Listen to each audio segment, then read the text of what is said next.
आप सभी को, बिहार वासियों को, देश के वासियों को सावन की शुभकामनाएं भी हम देते हैं। और आज का जैसा प्रेस कॉन्फ्रेंस रखा गया है, आप सब लोगों को विषय हम बताना चाहेंगे और आप लोगों को इससे पहले भी एक कॉपी जो है लोकसभा में राष्ट्रीय जनता दल के सांसद ने, मनोज झा जी ने 9वीं अनुसूची को लेकर के जो सवाल भारत सरकार से किया है और उसके अवज में जो जवाब भारत सरकार का आया है, उस क्वेश्चन और आंसर का आप सब लोगों को जो है डिस्ट्रीब्यूट किया गया है। और एक बहुत ही महत्वपूर्ण विषय था कि भाई जो महागठबंधन की सरकार ने, बिहार सरकार ने जाति आधारित गणना करा करके आरक्षण जो है पिछड़ों का, अति पिछड़ों का, दलितों का, आदिवासियों का 65% किया और 10% EWS को एज इट इज रखा। यानी देश के इतिहास में पहली बार किसी राज्य ने जाति आधारित गणना कराई और आरक्षण की सीमा जो है 75% लेकर के गई। एक ऐतिहासिक निर्णय था और उसके बाद भी हम लोगों का आशंका थी कि भाजपा के लोग किसी न किसी तरीके से, जिस प्रकार से कास्ट बेस्ड सर्वे जो हम लोग करा रहे थे, अपने मोहरों को कोर्टों में खड़ा करके किसी न किसी तरीके से डिले कराएंगे या ये होने नहीं देंगे, ये आशंका हम लोगों को पहले भी थी। इसलिए तात्कालीन जब हम लोगों की सरकार थी, हम उप मुख्यमंत्री थे, तो हमारे नेतृत्व में ही प्रेस कॉन्फ्रेंस हुआ था कैबिनेट निर्णय के बाद। और कैबिनेट ने, हम लोगों ने रिकमेंड किया था भारत सरकार को कि जो आरक्षण की सीमा जो महागठबंधन सरकार ने बढ़ाया है पिछड़े, अति पिछड़े, दलित, आदिवासियों का, इसको शेड्यूल 9 में भारत सरकार जो है वो डाले। उस प्रेस कॉन्फ्रेंस में जनता दल यूनाइटेड के भी वरिष्ठ नेता लोग भी शामिल हुए थे मेरे नेतृत्व में।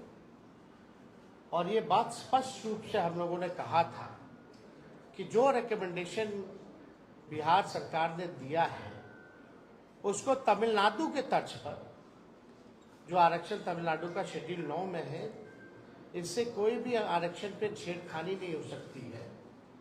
इसलिए इसको भी बिहार को उस तर्ज पे शेड्यूल 9 में डाला जाए। आप सब लोगों को पता है कि हमारे प्रस्ताव पर सभी दल के प्रतिनिधि मंडल प्रधानमंत्री से भी मिले, उस समय भी मना कर दिया गया। तो हम लोगों का संकल्प था और राष्ट्रीय जनता दल की पूरी लड़ाई सड़कों पर भी पहले भी हुई थी कि भाई जातीय गणना जो है पूरे देश में होनी चाहिए। लेकिन जब हम लोग सत्ता में आए, 17 महीने जब हम लोग सरकार में रहे, तो इस काम को हम लोगों ने किया, लागू किया। और हम लोग शुरू से कहते थे कि भाजपा जातीय गणना के खिलाफ है। भारतीय जनता पार्टी बिहार को विशेष राज्य का दर्जा नहीं देना चाहती है और भारतीय जनता पार्टी जो है शेड्यूल 9 में जो महागठबंधन की सरकार ने आरक्षण पिछड़ों का, अति पिछड़ों का जो बढ़ाया है, उसको डालना नहीं चाहती है अनुसूची 9 में। यानी तीनों चीज हम लोग उस समय भी शंकित थे कि कोई ना कोई कोर्ट चला जाएगा और इस प्रकार की बातें आएंगी। कोर्ट में ये मैटर गया और कोर्ट द्वारा जो है ये रोका गया। फिर ये मामला जो है अभी सुप्रीम कोर्ट में है। और हमने पहले भी कहा था कि अगर अनुसूची 9 में इसको नहीं डाला जाएगा तो हम लोग सड़कों पर आंदोलन करेंगे। और बिहार सरकार किस प्रकार से पक्ष रख रही है हमको, क्योंकि भरोसा नहीं है मौजूदा एनडीए सरकार पर, बिहार की सरकार पर, क्योंकि भाजपा जो है उसमें बड़ी पार्टनर, और चाहे केंद्र में हो या बिहार में एनडीए की सरकार है। और मुझे पूरा भरोसा है कि एनडीए की सरकार चाहे बिहार वाली हो या देश में हो, ये नहीं चाहते हैं कि जो आरक्षण की सीमा बढ़ाई गई है उसको अनुसूची 9 में डालें। तो हम लोगों का पहले भी कहते कि हम लोग इसमें सुप्रीम कोर्ट में हम लोग जाएंगे, और हम लोग केवल इंतजार कर रहे थे भारत सरकार की जवाब का, जो कि स्पष्ट रूप से ये जवाब आप लोगों के समक्ष मिला है। इसमें यही सवाल पूछा गया था कि भाई क्या आरक्षण आप बढ़ाइएगा अनुसूची में 9 में, स्पेसिफिकली जो है बिहार के शेड्यूल 9 में आप डालिएगा कि नहीं डालिएगा। तो भारत सरकार ने जवाब दिया है, no sir, the matter falls under the purview of the state government as per provision of the constitution. अब आप बताओ, ये सरासर भारत सरकार झूठ बोल रही है। अनुसूची 9 में यानी शेड्यूल 9 में डालने का अधिकार केवल भारत सरकार को ही है, राज्य सरकार को नहीं है। ये पूरी तरीके से झूठ बोला जा रहा है, संसद में झूठ बोला जा रहा है। और ये विषय अगर अनुसूची 9 में नहीं डालने का है या स्टेट मैटर है, तो ऐसा तो नहीं कि भाई हम लोगों के हटने के बाद नीतीश कुमार जी ने अनुसूची 9 का जो प्रस्ताव हम लोगों को कैबिनेट द्वारा भेजे थे, इन लोगों ने वापस ले लिया हो। क्योंकि उस समय तत्कालीन जो अभी भी गृह मंत्री आपके अमित शाह जी हैं, उस समय जो ईस्ट जोन का जो बैठक चल रहा था उसमें भी हम लोगों ने प्रस्ताव रखा था, उनसे मांग की थी कि इसको अनुसूची 9 में डाला जाए। अब मामला है कि कोई भी, चाहे नीतीश कुमार जी हो, जनता दल यूनाइटेड के कोई नेता हो, सभी लोगों के मुंह में दही जमा हुआ है। कोई भी इसको लेकर के आवाज नहीं उठा रहा है। जब हम लोगों ने किया था इस काम को तो बड़े ढिंढोरे पीटे जा रहे थे जनता दल यूनाइटेड के द्वारा। अब करेगा कौन? करने वाले भी तो वही है। Janata Dal United is the part of the government of India. तो ये खेल जो ये लोग खेलना चाह रहे हैं, ये साफ दिखाता है कि इनके नियत पे सवाल उठ रहा है, कि इनके नियत ही नहीं है कि इसको शेड्यूल 9 में किया जाए। ये पिछड़े, अति पिछड़े, दलित, महादलित, आदिवासियों के हित में जो काम हुआ है उसको ये लोग नहीं चाहते, स्वीकारना नहीं चाहते, और इसको पूरी तरीके से फंसाया जा रहा है। बिहार सरकार द्वारा कोई ट्रांसपेरेंसी नहीं रखी गई है। जब हम लोग जाति आधारित गणना करा रहे थे तो पूरी तरीके से ट्रांसपेरेंसी रखी गई थी कि कौन से स्टेज पे हम लोग हैं, क्या हो रहा है, नहीं हो रहा है, लोगों को जानकारी प्राप्त होती थी। अब बिहार सरकार सुप्रीम कोर्ट में क्या स्टैंड ले रही है? नहीं ले रही है। मुख्यमंत्री चुप है, उनके सारे मंत्री चुप हैं जो हमारे साथ बैठ करके मेरे नेतृत्व में प्रेस कॉन्फ्रेंस किए थे, कोई कुछ नहीं बोल रहा। यानी बिहार सरकार और नीतीश कुमार जी इतने सीट लाने के बावजूद भी पूरी तरीके से फेल हो चुके हैं, सुपर फ्लॉप हो चुके हैं। ये साबित हो रहा है कि उनकी कोई सुन नहीं रहा, या वो सुना नहीं रहे, या तो वो इंटरेस्टेड नहीं है, या तो उनकी बात को कोई नहीं सुन रहा। क्या क्या नहीं किया गया था बिहार के विशेष राज्य के दर्जे को लेकर के, क्या क्या आंदोलन दिल्ली से लेकर बिहार तक। अब देने वाला कौन है? भारत सरकार पार्लियामेंट में खड़ी होकर के, यानी उन्हीं की सरकार खुद मना करती है कि बिहार को हम स्पेशल राज्य का दर्जा नहीं दे सकते। खुद ही कह रही है कि हम अनुसूची 9 में हम नहीं डालेंगे, ये स्टेट मैटर। स्टेट मैटर कैसे? ये तो भारत सरकार को एक्सप्लेन करना चाहिए ना, कोई तो तार्किक जवाब देना चाहिए, टेक्निकल जवाब देना चाहिए। और अनुसूची 9 का तो सब लोग जानते हैं कि भाई भारत सरकार के हाथ में ही है और किसी के हाथ में नहीं। वरना अनुसूची 9 में अगर राज्य सरकारों को होता, या बता दे, या तो ये भी जवाब इसमें दे देना चाहिए था कि हाँ राज्य सरकार को अनुसूची 9 में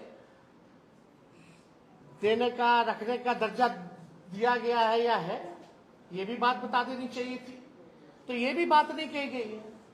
तो हमारा ये मानना है कि इस लड़ाई को लेकर के हम लोग आंदोलन तो करेंगे ही करेंगे सड़क पर, लेकिन कोर्ट में भी हम लोग पक्ष रखेंगे। और हम लोग केवल यही इंतजार कर रहे थे कि भारत सरकार का इसमें क्या जवाब होगा। अब यह स्पष्ट हो गया है, भारत सरकार ने मना कर दिया है, तो इसको लेकर के राष्ट्रीय जनता दल अगले सोमवार, सावन का महीना है और हम लोग सोमवार तक हम लोग जो है अपना पिटीशन जो है सुप्रीम कोर्ट में हम लोग अर्जी राष्ट्रीय जनता दल द्वारा अपने पॉइंट्स को हम लोग रखेंगे। और बिहार सरकार को तो ये भी बताना चाहिए कि क्या आप प्रस्ताव जो दिए थे वो वापस ले लिए हैं कि नहीं लिए, या मुख्यमंत्री ने कोई चिट्ठी लिखी है नहीं लिखी है गृह मंत्री को अनुसूची 9 में डालने के लिए। और मान लीजिए अगर भारत सरकार मना किया तो जनता दल यूनाइटेड के लोगों का क्या प्रतिक्रिया है इस पे, ये भी स्पष्ट होना चाहिए। अगर भारत सरकार में भाजपा के बाद और कोई दूसरा तीसरा दल है मजबूत तो वो जनता दल यूनाइटेड है, यानी एक अहम पार्टनर के रूप में है, निर्णायक भूमिका में है। तो जब आपकी बात ही नहीं सुनी जा रही है, ना बिहार को विशेष राज्य का दर्जा, ना 9वीं अनुसूची में, और मुख्यमंत्री जी तो हमारे साथ भी गए थे, उनके नेतृत्व में हम लोग सब गए थे हमारे प्रस्ताव पे प्रधानमंत्री जी से मिलने। उनकी तो मांग थी कि भाई जातीय गणना जो है पूरे देश में होनी चाहिए। तो आज तो मुख्यमंत्री स्थिति में है कि अगर मजबूती से अपनी बात को रखेंगे तो मोदी जी की हिम्मत नहीं है मना करने को। तो कम से कम क्या मुख्यमंत्री जाति आधारित गणना पूरे देश में चाहते हैं कि नहीं चाहते, ये बताना चाहिए। तो ये तीनों सवाल को लेकर के पूरी तरीके से डबल इंजन की सरकार 6 महीने हो गई है, कुछ जो है इस विषय पे ये लोग काम नहीं कर रहे हैं, केवल सत्ता का मौज ले रहे हैं और बिहार की जो पिछड़ी आबादी है उनके साथ अन्याय कर लिए है। हम लोग सच्ची लड़ाई लड़े, राष्ट्रीय जनता दल के लोगों ने जो कमिटमेंट किया था उसको हम लोगों ने मात्र 17 महीने के अंदर, चाहे नौकरी का मामला हो, चाहे स्वयं सहायता समूह के मानदेय को दुगुना करने का हो, चाहे जाति आधारित गणना कराने का हो, आरक्षण की सीमा को बढ़ाने का हो, हम सब लोगों ने उस काम को पूरा किया 17 महीने। लेकिन आखिर ऐसा क्या हो गया कि राष्ट्रीय जनता दल के हटते ही जब ये भाजपा और एनडीए डबल इंजन की सरकार आई तो सारे काम में जो है ताला लग गया। तो इस पे हम लोग इसलिए प्रेस कॉन्फ्रेंस बुला करके आप लोगों को सूचित करना चाहते थे कि कम से कम आप लोग भी सूचित हो जाइए और देश और राज्य के लोग को भी सूचित कर दिया जाए कि भारत सरकार मतलब जनता दल यूनाइटेड बीजेपी, इसमें बिहार की पार्टियां हैं एनडीए में, बिहार को ही वोट लेके अब बिहार को विशेष राज्य का दर्जा नहीं दे दिया, बिहार का ही वोट लेकर के सारा काम करके आरक्षण को 9वीं अनुसूची में नहीं डाला जा रहा, पैकेज नहीं दिया जा रहा अलग से।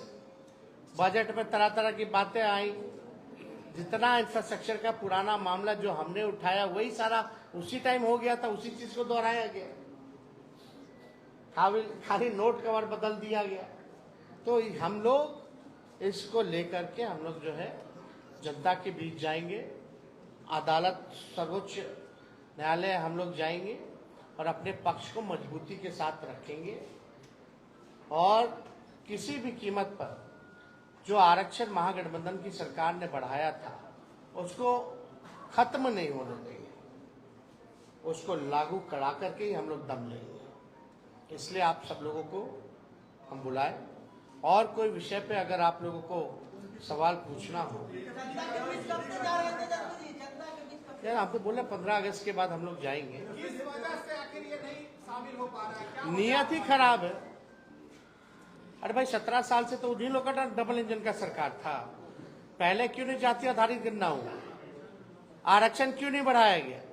राष्ट्रीय जनता दल आई 17 महीने में करके दिखाया, और करके ही नहीं दिखाया, जब चले जाने के बाद इसको फंसा दिया गया। नीतीश जी को ईडी का डर है क्या? उनके एक अधिकारी पे ईडी की अब क्या डर है, नहीं डर है, ईमानदारी से तो जांच हो तो बहुत मामले खुलेंगे, लेकिन अब अंदर उन लोगों के क्या चल रहा है वो आप लोग जानते हैं कि भाई लोग तो डीलिंग वाली पार्टी है, ये लोग केवल डील करना जानती है। उस डीलिंग के बावज में क्या क्या लेंगे नहीं लेंगे वो अलग मैटर है। तेजस्वी जी, विधानसभा सत्र में आप क्यों नहीं फैसला आया है? कल जो शेड्यूल कास्ट और शेड्यूल ट्राइब के लिए सुप्रीम कोर्ट का फैसला आया है, इस पर आपकी पार्टी का क्या स्टैंड है? देखिए, हम लोगों का शुरू के दौर से ये मानना है कि राष्ट्रीय जनता दल जो है सर्वोच्च न्यायालय के अनुसूचित जाति और जनजाति के आरक्षण के वर्गीकरण के पक्ष में नहीं है, और ये निर्णय 1932 के पुनः पैक्ट और संविधान के मूल भावनाओं के खिलाफ हम लोग इसको मानते हैं। ये साफ बात है। आरक्षण जो दलितों को, आदिवासियों को जो दिया गया था, इसमें क्रीमी लेयर का क्या मामला है? इसमें आर्थिक तौर पे तो था ही नहीं। बाबा साहब अंबेडकर ने इसलिए आरक्षण दिया था जो सदियों से या अभी भी जो भेदभाव, ऊंच नीच, छुआछूत, जो डिस्क्रिमिनेशन जो चल रहा था उसको पाटने के लिए ये आरक्षण है। तो इसको तो आर्थिक तौर पे ये आया कहां से मामला? तो ये पूरी तरीके से हम लोग जो है इसके पक्ष में नहीं है। वर्गीकरण को लेकर के ये आर्थिक तौर पे नहीं है। अगर आर्थिक तौर पे ही आपको न्याय दिलाना है तो आप नौकरी दीजिए सबको। क्यों नहीं देते नौकरी? नौकरी की बात क्यों नहीं करते? कितने लैंडलॉर्ड हैं, कितने कम परसेंट, कितना लैंड किसके पास है? सबके पास है। आंकड़ा सबके सामने सार्वजनिक है, ये डिस्ट्रीब्यूट कर दो। लेकिन आज भी ऐसा देखा गया है, हम लोग देखते हैं कि दलितों की किस तरह से पिटाई की जाती है। जब शादी में घोड़ी पे नहीं बैठने दिया जाता, पूजा पाठ नहीं करने दिया जाता, दलितों और आदिवासियों को तो छोड़ो, अखिलेश यादव जी मंदिर जाते उसको भी धोया जाता है। जीतन राम मांझी यहां मंदिर गए तो उसको धोया गया। तो ये जो भेदभाव, ऊंच नीच, छुआछूत, कोई जो है अनुसूचित जाति और जनजाति का मालिक ना बने, उसका वो ना बने। दलित आदिवासी अपना भला स्वयं जानते हैं, अपना निर्णय वो खुद करना जानते हैं।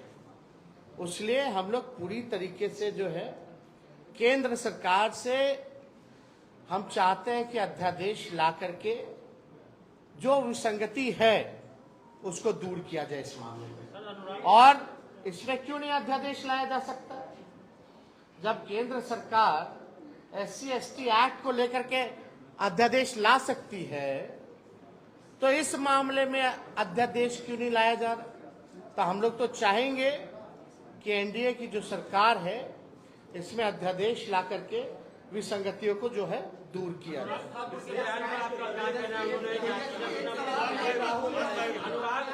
ठाकुर ने जिस प्रकार से राहुल गांधी के बारे में बोला और अखिलेश यादव से लड़े हो, राहुल गांधी का कहना है कि उन पर ईडी की रेड हो सकती है, चाहे देखिए, अब सब तो सबके सामने है ही। अब कोई मतलब नहीं रह गया रेड मारो या वो करो। ईडी और जांच एजेंसियों का कोई महत्व रह गया है क्या? कोई फेयर है ही नहीं। तो इसलिए इस पे ज्यादा हमको टिप्पा टिप्पणी नहीं करना है। किस प्रकार से ये लोग सरकार का खिलौना बना हुआ है ये सबको पता है। अनुराग ठाकुर ने जो ओबीसी समाज और कोई इससे एक मिनट, जैसे कि पार्लियामेंट में गवर्नमेंट ने ये रिप्लाई दिया है कि ये 9th शेड्यूल में लाना स्टेट गवर्नमेंट सब्जेक्ट है। डू यू थिंक कि government is misleading the house? First thing, and second की ये क्या तो स्पष्ट तौर पे क्या है कि झूठ बोल रहे हैं, एग्जैक्टली मिसलीड कर रहे हैं। क्या कोई आप लीगल ओपिनियन इस पे लेकर तब जो जाएंगे? They will be going to the court and will be अपना जो पक्ष है, जो हमारा साइड है, we will put in view of the court. विजय चौधरी ने आपको याद होगा विधानसभा में कहा था कि हम लोगों ने अनुशंसा भेज दी है, और ये भी कहा, दूसरी बात एक सुन लीजिए कि जब मामला कोर्ट में है और कोर्ट ने इस पर रोक लगा दी है, तब साहब, सूची में डालने का क्या मतलब है? एक मिनट भैया, रोक लगा दी ना। हम लोग जब प्रेस कॉन्फ्रेंस किए थे कैबिनेट का जब रिकमेंडेशन करा के तब कोर्ट को गया था, तब क्यों नहीं किया बीजेपी का सरकार? तभी 9वीं अनुसूची में डाल देता हूँ। अभी की स्थिति में नहीं अरे अभी यही तो शक है कि ये लोग भाजपा के लोग ही जो हैं उनको खड़ा कर दिया जाता है कोर्ट में। आप हिस्ट्री जरा निकाल लीजिए, जो कास्ट बेस्ड सर्वे के खिलाफ जो कोर्ट गए थे, पहली बात तो बिहार का व्यक्ति था ही नहीं, वो बिहार का व्यक्ति था ही नहीं, वो तो भाजपा का वर्कर था। तो हम यही कहना चाहते हैं कि भाई जिसका डर हम लोगों को था वो हो रहा है। अब भारत सरकार का इस पर जवाब भी आ गया है। अब कोर्ट में है तो हम कहाँ मना कर रहे हैं कि कोर्ट में नहीं है, हम तो कह रहे हैं हम भी कोर्ट जा रहे हैं, लेकिन कोर्ट में बिहार सरकार पक्ष रख रही है नहीं रख रही है अच्छे से, कम से कम हम तो रखेंगे ना अच्छे से, क्योंकि they are the part of the India government. अच्छा टेल मी, आप बताइए रिफ्यूज कौन सी सरकार ने किया? Government of India. JDU is the part of government of India और नॉट? उनका निर्णय जेडीयू का निर्णय है कि नहीं है? उन्हीं का निर्णय। तो आप किसको बोल रहे हैं कि हम यहाँ से, यहाँ भी तो उन्हीं की सरकार है। ऐसा नहीं है कि जेडीयू क्या जो सरकार है वो किसी और के साथ, भाजपा के साथ है।